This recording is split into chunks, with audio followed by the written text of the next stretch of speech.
Hey, everybody, welcome back to Lending Leadership. If you caught part one last week with Will Greenblatt, we were talking about storytelling, and this guy gets storytelling. We barely scratched the surface last time, but it was so good we had to keep it going. So today we're diving into part two of our storytelling series, and this one is all about our three-act origin story. This is Will's brilliant framework for bringing structure, emotion, heart, all the good stuff into your story in a way that people actually connect with it and remember. So, if you're someone who has struggled to explain what you do without sounding like a robot or a LinkedIn headline, then this is the episode for you. Let's dive right in.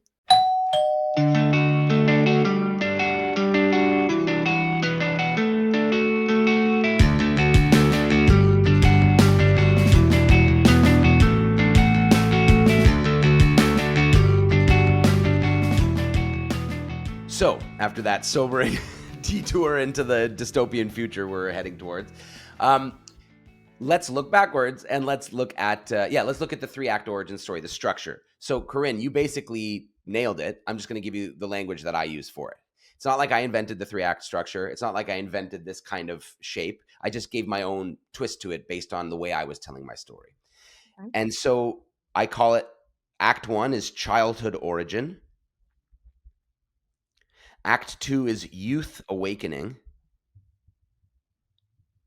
And Act 3 is adult choice. And then sometimes there's a bonus epilogue depending on the situation you're in. But I found the epilogue can be kind of cool. Oh, okay, one more time. So, childhood origin, Youth awakening, youth adult awakening. choice. Take notes, listeners. Write it down. Good session. And this trips people up sometimes because youth awakening doesn't mean it had to happen in your youth. It just means it's the middle point of the story. So Okay.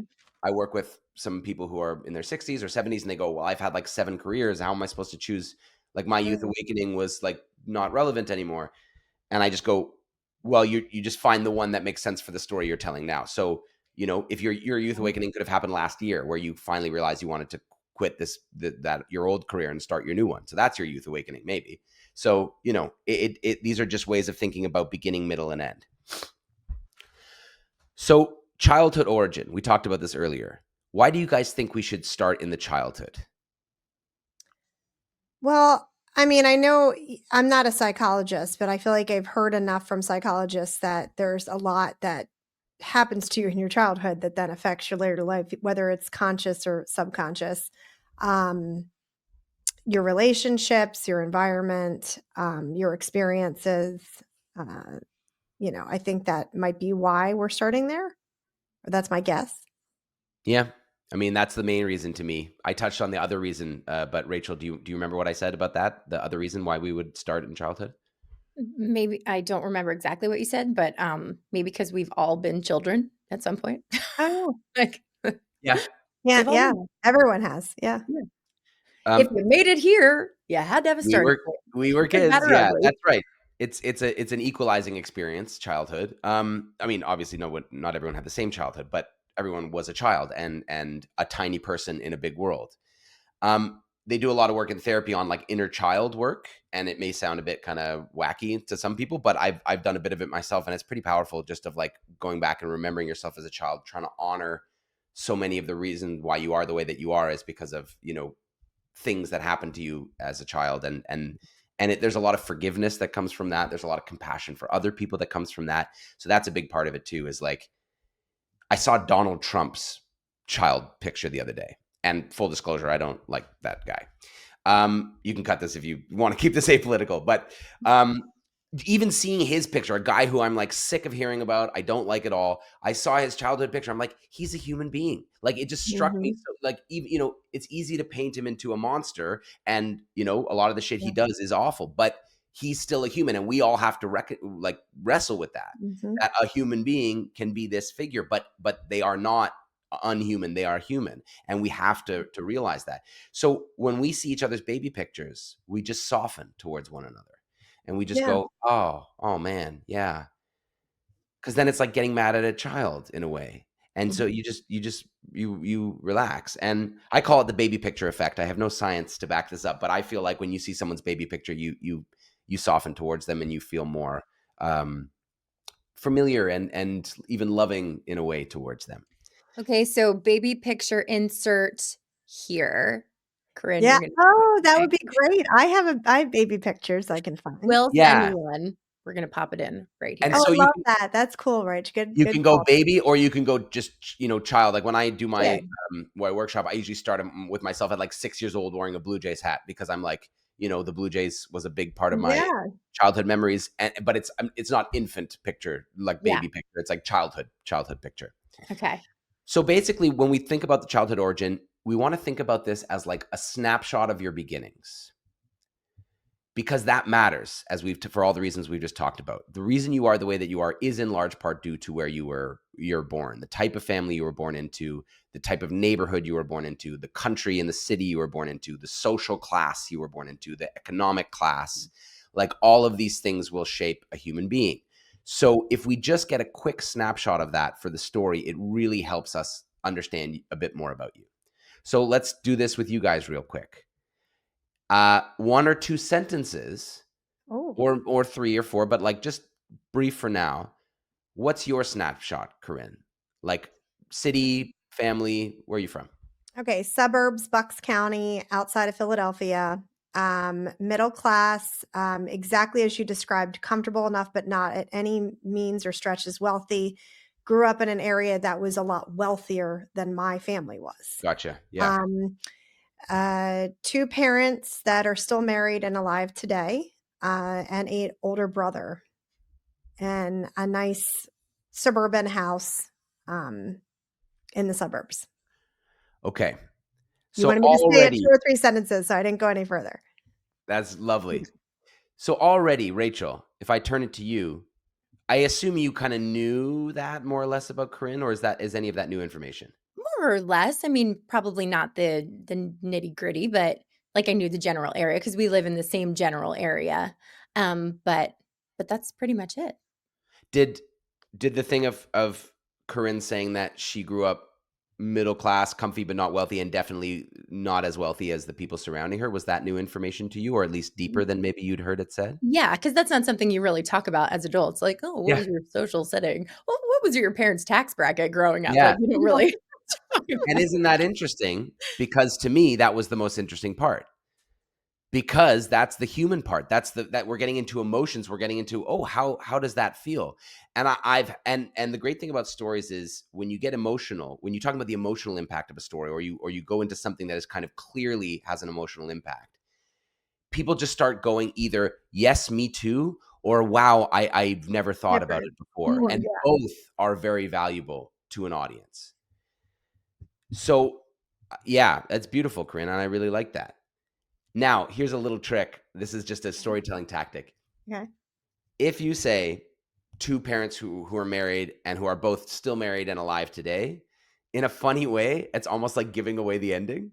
Okay. So if you just talk about if your parents and you go, they're still alive today, it just takes us out of the time of the story. Ooh, It's not okay. even a Oh, good. spoiler. So you suggest not doing that? Or is that what Yeah, you're saying, I Will? wouldn't do that because you're Hold back. jumping ahead in time, and it takes us from imagining you in the Hmm, past, and it brings us to present day, and it destroys the spell. okay. So don't take anyone to present day. Like, keep them Unless there's in a that. real reason to. Like, stories should generally follow chronology, especially if we're not advanced storytellers, because that allows us to transport back in time as the audience. I think I felt, maybe for the sake of our discussion, well, like I had to sum it up in 2 sentences. I mean, I have Right. so much stuff I could share. Sure, of But obviously, course. we don't have enough time. Yeah. That's So a side note. That's not something I've even ever said before, but it's just a good point is that when you said they're okay, still together today, that just that's good. brought me to the present day, and I left the suburbs outside of Philadelphia and I came back to Okay, the room. And we want story is about transport. The more effectively you transport your audience, the more powerful the experience is for them. okay. I love this. Okay, Rachel, I'm so snapshot, scared. beginnings. Okay. Grew up outside of Philadelphia in the suburbs, out in the middle of nowhere. Didn't know it at the time growing up, but grew up pretty well off. My dad actually didn't go to college, and I didn't realize that was a thing to not have gone to college, but had made it pretty big in finance and had started on Wall Street. And my brother is 6.5 years younger than me. So I was an only child for a long time. And my parents kind of, even though I don't think I was a great performer, singer at the time, like you couldn't have told me. I thought I was incredible. I thought I probably should have been on TV. Like I was getting a Grammy Award, Oscar every turn. And so they were just very doting, loving parents. And I think that really gave me the confidence that I have today of just being out there and performative and silly and not caring what other people think. Great. Um, Okay. Awesome. so And just to side note, well, she's really good. So she can say whatever she wants. The reason they were probably encouraging that is because she's really good. I Yeah. wasn't though. I have another part of that story She's that I being usually modest. won't get to that. She's being modest, Will. Um, this is always the funny thing is like, yeah, the modesty versus like owning the thing. I, as a Canadian, I default to modesty. I don't want it to be false modesty, but I just like default to like, yeah, I was a professional actor, but I wasn't particularly good. And I say that, and then some people go, no, you were good or whatever. And I'm just like, eh. But you know, that's a personal choice. I also find that like stories are at their best when they are vulnerable and stuff. And so whenever there is a storyteller who, unless they're really good at writing the line, if they're like, I was a great singer, then it's kind of like, is this a brag story or is this a, but I totally get your point, Corinne. And also to be able to step outside yourself and say, I was good, but I wasn't good enough to be the lead in the school musical, or to like, it's really powerful when you tell your story to be able to look at yourself outside of yourself, and that's what helps you communicate it to another person. So Rachel, when you said, I didn't realize how well off I grew up, a lot of people who grow up well off don't realize it.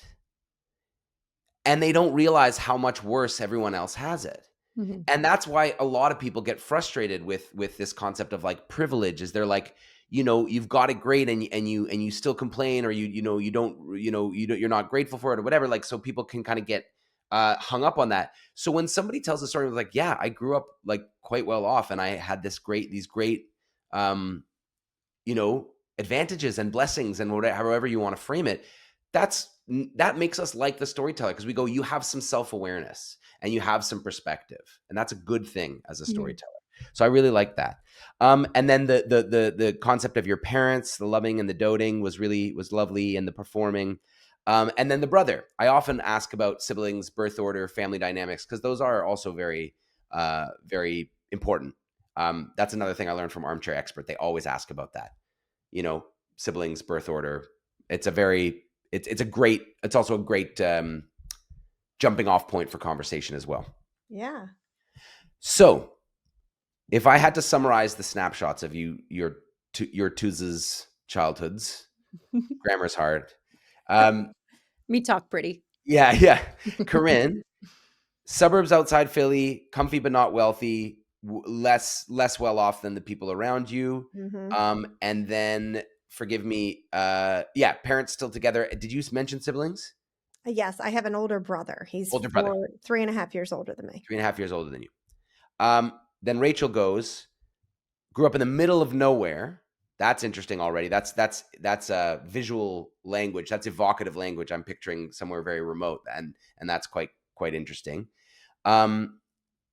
Yeah, dad didn't go to college, but we were well off. That you realized later, and you grew up performing with loving, doting parents, and you had a little sibling come along at 6.5, which must have been quite a shock. So already we've got so much more information about you two than most people would ever have about a work acquaintance, unless you've been working together for a long time. Mm-hmm. That's good. So I'll just leave it there for now. Now I want to ask you guys about growing up years. Were there any major significant life-changing events that happened to you guys between, let's say, the ages of, let's say, between the ages of 8 and 18? Let's start there.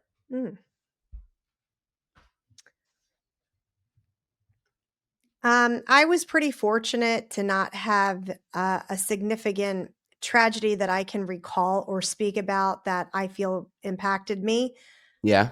My grandparents were, during the time frame that you're describing, were alive and a part of our lives. So were my cousins and my immediate family. And I had a pretty strong network of friendships. I was voted most talkative and I loved socializing with people. Awesome. So I had a pretty good experience in the some awkwardness in middle school, which I think is probably the most common thing Sure. anybody could say. But into high school, really enjoyed the high school experience. Literally just texted. Oh, I'm not supposed to bring it to now. Caught myself there. Well, I was going to share that I just texted with 2 high school friends today Oh, to that's great. Yeah. illustrate that I still talk to the people that I Yeah. first had experiences with in my life and friendship when I was that young, and I'm 45 now. Lovely. So, um, pretty strong basis of upbringing at that time. I don't Yeah. And can I definitely, ask? like, stuff there was some stuff with my dad. Okay. My parents were very strict. And my brother, as the older sibling, didn't really lead the way in any boundary pushing. He was pretty quiet and had a couple friends, and just kind of was a big rule follower. So he was a very easy firstborn for my parents in that regard. And then I came along and flipped the house upside down and all the things because I pushed boundaries. There was some lying going on. There was, I want to do this, I want to do that. And my parents were not only strict, but they were kind of straight edge, both of them. So dealing with me, I think during some of that time period, especially middle school and high school, which are the years you asked for, I think was a challenge for them. I mean, Yeah. I was having a great time, but I think it was a challenge for them. And Um, so did that cause a lot of conflict at home between you guys? Like, was it there a lot of did. It fights, put my yelling? mother, yes, it put my mother in the middle a lot between my father and I. And she had to play that role of trying to understand my side and keep an open dialogue, and then trying to obviously, be with her husband and understand his perspective on Yeah. this needs to be strict, this needs to be rigid, this is not acceptable. There was a lot of that and push and pull that went on during my high school years. It calmed down when I hit college and moved out of the house. Things kind of settled a bit, I would say, at that time. High And school, there was some dynamics that went on that were difficult.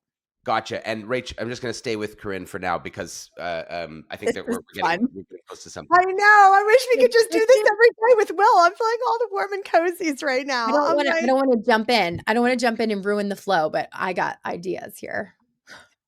Okay, good. No, no, Rach, please. You got ideas for Corinne? Well, it's just so funny to me knowing that about you. I did not know that about you, Ren.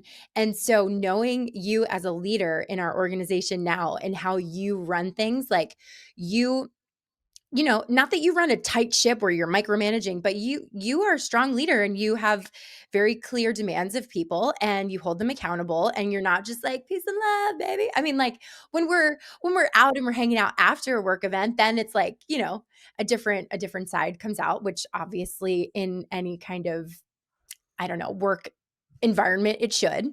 But that's just really funny to me. I did not know Yeah. that about Okay, you. this is really good. I'm that's I thank you for bringing that in, Rachel, because I think this is going to be very, very important. So, Corinne, what did you go into when you said things calmed down in university? What did you study?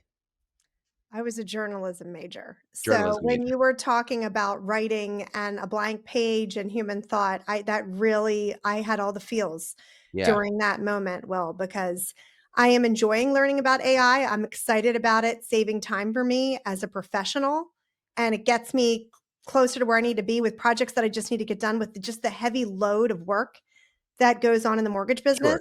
Yeah. Sure. Having said that, I don't want it to take away from the fact that I just want more time to be creative and free and have the blank page. And I want my kids to understand the blank page. And I have concerns there that Yeah. they're not going to understand it the way I used to just write poetry. I have poems in a room right next to me right now that are in a storage bin. Yeah. I wrote for my closest friends' weddings. I spoke at many of their weddings and wrote my own organic piece for the couple at their wedding. Some of them asked me to do that. And Where I does loved this? doing that. Yeah. Where did the desire to go to journalism, to study journalism, come from? Do you know? I just always loved writing. I, From what I age? oh, definitely like middle school and high school. I don't remember enough about elementary to tell you what I was doing Yeah. then, but I remember in middle school and high school liking to write papers. I always wanted to tell stories. I love telling stories. So like when you talk about storytelling, I'm like, oh, I could sit here with you, Will, for hours and tell stories. Like Yeah. I enjoy the art of a story. And I think it's really important humor. I just like, Yeah. I could be in business meetings all day, Will, and I'm laughing to myself about like how this could be a parody or like, is Yeah. anybody catching the humor in this? Like, and Okay. I know that I So can't derail us, but here's what I want to highlight, which is really interesting. Is all the time at work, we do this thing where we tell people, I am this way. This is what I like. This is what I'm interested in. This is how I am. To me, the best way to do that is to tell a story about it from your past to explain why you are that way. Or to show that it's a lifelong thing. So when you say, Corinne, I love this and I love writing, I want to know why. Like, was there, and you may not know the answer to that yet, but there may be something in your middle school that you had to express yourself and you found it. Or you maybe read a book that sparked something. Maybe you had a great teacher who took you to the Scholastic Book Fair. I don't know if you had that in the States, but that was a big thing in Canada. And yeah. And so, you know, if you can remember that, or if you can go there, or just make a guess in terms of like, I was the younger yeah, sibling. My brother was a rule follower and I felt out of place. And so to me, poetry was where I rebelled and expressed myself without like pissing my parents off too much, whatever that is, right? Like it's it's not, really yeah, interesting. I don't think you hit it there, but I feel like when it comes to articulating myself, I would, if I had to explain something to a group of people, maybe, well, you're telling me not to pull to present day. I've sales experience now, so I'm more skilled at talking now. Yeah. But Go back to middle school. I felt like I could articulate myself really well and in a powerful way if I could put it down on paper. And I got encouragement from other people from doing that and people giving me feedback and saying, you're a really good writer. I just enjoyed it. It was a natural space. I don't know where it started from. Yeah. I It's a good don't thing know to that ask. I know. I Good don't thing to know. think about. And if it really is unknowable in the sense that you go back and you're just like, I just don't know where it came from, that's fine too. And that's interesting to say and to tell us. But like, stories are all about asking and answering questions. So when you say, I always love writing, my listener brain goes, I wonder why. And if you can Yeah, answer that, it's super satisfying. But if you I can't, then I'm know. kind of just like, oh. But if you even speak to like, I don't know where it came from, it was just there, then at least that satisfies that question. At least it's like, okay, she doesn't know, so I'm not missing anything. Does that make sense? It does. Okay. So you get a lot of feedback, positive feedback. You feel like you can articulate yourself better on the page versus out loud. You get a lot of good feedback from people. Oh, you are a really good writer. That makes you feel good. Yeah. That's validation. Yeah. And then you go, well, why not pursue a major in writing? Exactly. Okay. Yeah. That And makes sense. The way you just said that, that makes sense on the chronological order of it. yeah, I don't have a specific memory that would be more interesting and exciting to that's fine. share. Like I had Yeah. this aha moment. Yeah. I don't have that in my brain right now of where that came from. Life doesn't always happen that way, and that's okay, right? We can't fit everything into a neat perfect story. So as long as you recognize the unasked question from the audience and deal with it, then you're okay. The frustrating stories to listen to are the stories where we just don't know the reasons for the characters' decisions. Yeah. I went to journalism school. Why? Imagine you're watching a movie and then the character just goes to journalism school and there's no line about like, oh, my dad went to journalism school. I want to follow in his footsteps. Or my dad hates journalism, so I'm going to piss him off. Like we want to know why, right? Okay. I'm going to stay with Corinne for one more sec, Rach, Yeah, and then we're no, going to get to hey, you. this is great. So, so you're going to school for journalism. How long does that last in terms of like your career in journalism? It never had one. Never had one. Okay. Yeah. And then the degree was 4 years. Major in journalism, minor in Spanish, probably wrote hundreds of press releases, had a professor who was awesome, who just continued to make us write press releases every other day. So I could whip out a press release about this podcast for you in a few minutes without using AI. Because I had to do it on repeat for 4 years at IUP. And so, but then you graduate and you didn't find a job or you didn't want to do it anymore. What was the change? Well, why didn't you have a career in journalism? Um, I've always kind of suffered from, I don't know what I want to be when I grow up. That hasn't ended. I don't know if we can say that. You might need to cut that, Rachel. Um, but see, that's the problem with business podcast What's and wrong with being that though? Jack What's Shepherd. wrong with that statement? I I find guess that so not. relatable, I hope so so. funny, I so hope that human. loan officers aren't like, well, she's the leader of the marketing team. I hope she because obviously I enjoy that. But yeah, there's still pieces of me that's like, I don't know what I want to be when I grow up.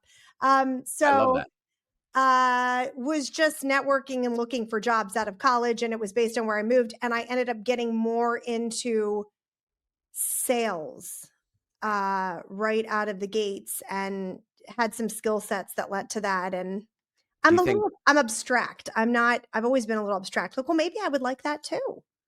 That's an answer of every question that's always asked. Well, maybe I would be good at that too. so? And You then have this kind of shiny object syndrome thing. I'll tell you something interesting. I've always been jealous of people that knew exactly what they wanted to be and just Same here. never veered off of that. I'm like, that looks so satisfying to me. You're Yeah. just following this track and you just Yes. know what it is. You know what you were meant to be. And I see these people around me. I'm like, that's so amazing. It was never me. And it still is Great. not. Great. That's awesome. That's awesome. It's relatable, it's human, it's interesting, it's vulnerable to share because there is. So I want to point something out. You shared something and you said, "Oh shit, Rachel, like maybe we should cut this." That's a clue to you, Corinne, when you're doing this work To not cut that it. you've just said something important. Okay. Because if it scares you, it means it's vulnerable. Vulnerability is not actually vulnerability if what you said couldn't maybe cost you something. I like that. And the reason why vulnerability is so powerful to an audience is because they recognize the risk. It's like watching someone walk on a tightrope. They go, "Oh shit, that person is putting themselves out there. Mm-hmm. You're not supposed to do that. This is dangerous." And then you just keep talking and then it's fine. And then they go, "Wow." And then it's like you got to the other side of the that's why vulnerability is so powerful. Yes, there are times where you can go too far, but in general, we are so scared to say anything that we default to this side of the vulnerability spectrum, and there's Mm-hmm. so much more room to go before you go too far. Yes, Rachel. And honestly, I think that's why you're so good at what you do because in marketing, we are in so many different roles, having to dabble in so many different things and so many different hats that we wear. I mean, Corinne, you're talking with sales, you're helping me with a recruiting project, you're in with graphics, you're in AI, you're in all these different areas and putting on all these different hats. I mean, I think you have such a wide range of things that you need to cover as the VP of marketing that makes you really good at what you do because a lot of times people are like no I need to stay in this lane but then they can't help and lend their expertise to other Yeah. departments in other areas. So It's always the thing. It's the thing that scares us the most is like our superpower. It's the thing, the treasure you seek is in the cave you fear to enter. It's always that kind of a thing. This is great, Corinne. This is really good. Okay. So you start this career in sales. You have an affinity for it. You do well in sales, I'm assuming. Yeah, early stages. I didn't end up staying in sales. I Okay. think Sales. What's next? Let's try to go a bit faster and try sure. to stick with Sorry, just. yeah. No. It's not your fault. This is me. It's my job to manage the clock. But just try to give me your career trajectory just in bullet points Mhm, mhm. over the next few years. Okay, so first it all ends up to kind of a culmination of where I am now. So we'll Yeah. start with out of college, trade show exhibit sales. I worked for a very successful event planner and Okay. learned underneath her how to run events. Right out of college, that was my first job, and I had to sell exhibit booth spaces, which I loved. I had this Awesome. map, and I love maps, and I got to make phone calls and talk to people, and I liked that. Awesome. So that was the start. Then I got pulled back home. I decided I didn't want to live in Pittsburgh anymore. I wanted to live around my family where I grew up. Moved back home and got a job in advertising sales. So started working for an advertising agency, selling their services and working with clients, and stayed in that space for a while. Shifted to a couple different agencies, but stayed in that space for a long time. Okay. So selling advertising services. Yeah, and being an Yeah. account executive, talking to people, working on their plans, stuff like that. Okay. Then what do you think was the thing? What was the moment, whether it was major or seemingly almost like unnoticeable, where you went off that track maybe and then got onto the track you're on today? I got fired. Okay. That's good, right? I got let go. I wasn't really fired. I got Okay. let go because we lost a big client and the client was supporting our income. I was just working with another person. It was right before 2020 and COVID hit. And there was just stuff shifting with the small business I was working in, and they couldn't afford to pay me anymore. So then this goes into my more recent story of I got out basically a networking list of like people in my network that I wanted to just share. I lost my job. Here's my experience. Is there anything that I can do to either help you or somebody in your circle that I should reach out to? I basically had a script. This is per my aunt, who is my mentor. And Dave, my boss, current day boss, was on that list. And there's a funny story, which Rachel knows, that I've told many times that came from that. So that is how it all shifted from the places Okay. I was working at to now. Lovely. So right now we basically have your mini memoir.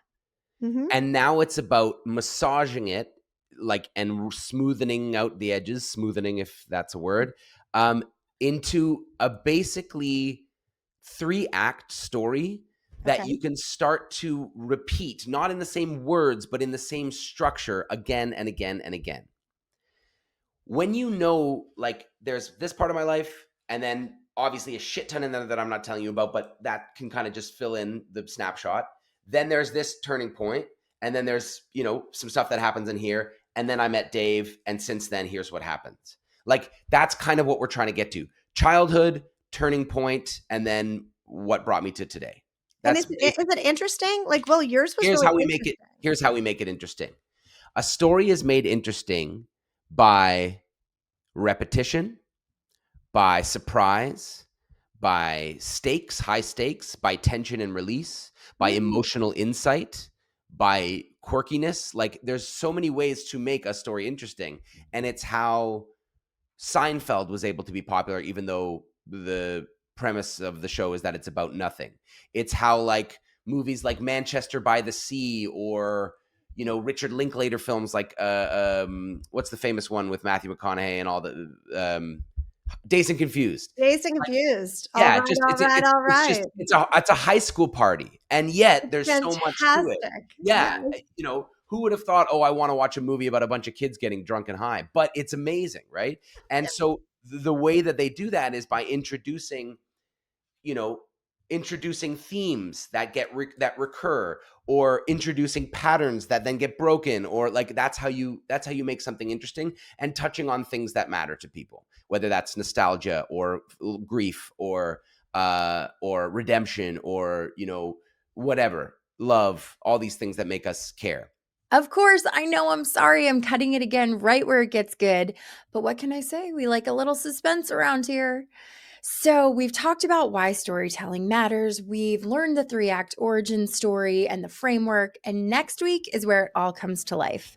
So, part 3, Will gets deeper into coaching with me and Corinne and helps us find that clarity, the connection, probably a little courage along the way. So, you're not going to want to miss this. Mark your calendars, pull up a seat, and get ready to eavesdrop on some true storytelling magic. We'll catch you next time.